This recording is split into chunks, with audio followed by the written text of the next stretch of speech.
Assalomu alaykum, hurmatli kanalimiz obunachilari. Sizlar bilan Telegram savol-javoblarimizni davom etamiz. Bizda qiziqarli savol. Assalomu alaykum doktor, men nabiram hozirda 1 yashar 7 oylik tishi 4 dona xolos bo'lishi mumkinmi yoki nimasidir kammi? Albatta chiroyli savol bo'lgan. Bunda normada tishlarda o'sish jarayoniga e'tibor berish kerak. Bu bolamizda 4 dona tish chiqishi juda ham kam.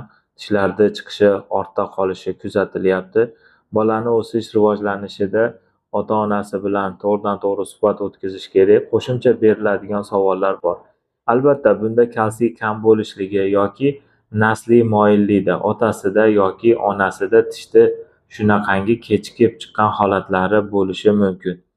Organizmda xolikalsiferol, vitamin D kamligi ham shunday holatlarga olib keladi. Sizning chaqalog'ingizda albatta tish chiqishida sut tishlari bo'yicha muammolari bor va ortda qolish kuzatilyapti.